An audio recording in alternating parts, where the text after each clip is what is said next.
ঘুমের মধ্যে দেখছি রাজশাহীর বাগমারার ফকিন্নি নদীর পাশে একজন বৃদ্ধ লোক মনের দুঃখে বিড়ি টানছেন। তা গিয়ে বললাম যে এত কষ্ট কিসের আপনার? বললো যে এই ফ্যাসিস্ট এবং ইন্টারিম একটা জিনিসই ভেজাল মুক্ত রেখে গেল, এর মধ্যে দাম বাড়িয়ে দিলেন। তো যাই হোক, তো বললাম এটাই কি আপনার মূল দুঃখ? তো বলছে না, এটা আসলে মূল দুঃখ না। শুনতে পারলাম যে বিগত নির্বাচনে নাকি অনেকগুলো আসনে কোরআন হেরে গেছে।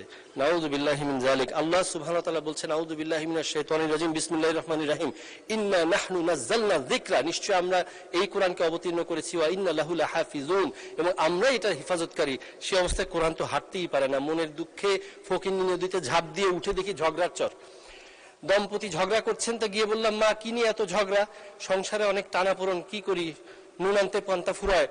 ফ্যামিলি কার্ড বের করে বললাম যে লাগবে নাকি? বলে রাখ তোর ফ্যামিলি, মানে না মানে হবে নাকি একটা ফ্যামিলি কার্ড? বললাম আলবত হবে, ইনশাল্লাহ হবে, এবং আপনাকে কোনো মার্কায় স্লোগান দিতে হবে না, আপনার শুধু পরিচয় লাগবে বাংলাদেশি এবং আপনি একজন পরিবারের প্রধান নারী।